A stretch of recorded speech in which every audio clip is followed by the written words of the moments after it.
Kandrakota దబ్బ కాలువను MLA Chinarajappa పరిశీలించారు. కాలువ ప్రక్కన తాత్కాలిక వంతెన ఏలేరు వరకు కొట్టుకుపోయింది. దీంతో కాండ్రకోట, జె తిమ్మాపురం, కట్టామురు, తూర్పుపాకల రాకపోకలు నిలిచిపోయాయి. ఎమ్మెల్యే రాజప్ప కలెక్టర్తో మాట్లాడి తాత్కాలిక మొబైల్ బ్రిడ్జ్ ఏర్పాటు చేయాలని ఆదేశించారు.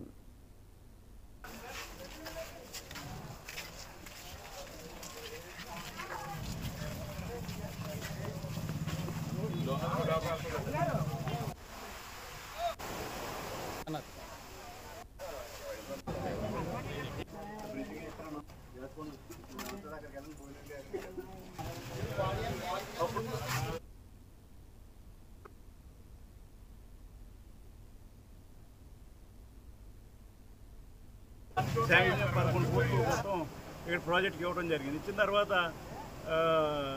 ఈ 20 నుంచి ఇప్పుడు వరకు కూడా దాన్ని ముట్టుకోకపోవడం వల్ల ప్రజలందరూ ఇబ్బంది పడ్డారు. టెంపరీ బ్రిడ్జ్ చేసుకున్నారు. టెంపరీ బ్రిడ్జ్ కూడా కొట్టుకుపోయింది. ఇప్పుడు మేము ఏం చేసామంటే ఇప్పుడు 11 కోట్లు ఖర్చు పెట్టాలి, 2 సంవత్సరాలు ఉండాలంటే చాలా కష్టమైంది అని చెప్పి కలెక్టర్ గారిని మొబైల్ బ్రిడ్జ్ ఇవ్వమని చెప్పి అడగడం జరిగింది. దానికి 50 లక్షలు ఖర్చు అవుతుంది. ఇక్కడ 10 సారి వేసినప్పుడల్లా ఒక 5-6 లక్షలు కానీ 10 లక్షలు కానీ అవుతుంది.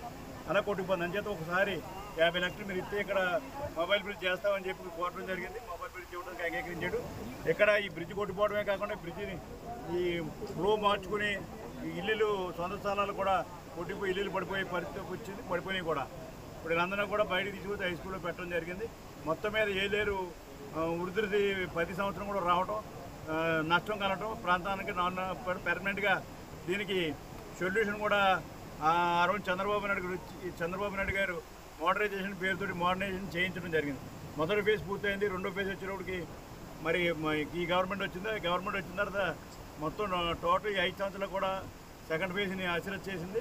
ఇప్పుడు మొన్న మరి అందరితోటి మాట్లాడి దీన్ని సెకండ్ ఫేజ్ పూర్తి చేయాలి అని చెప్పడం జరిగింది. దాని మీద సెకండ్ ఫేజ్ మోడరైజేషన్లో ఇవన్నీ కూడా ఈ గొళ్ళు కానీ ఇవన్నీ కూడా వేయడానికి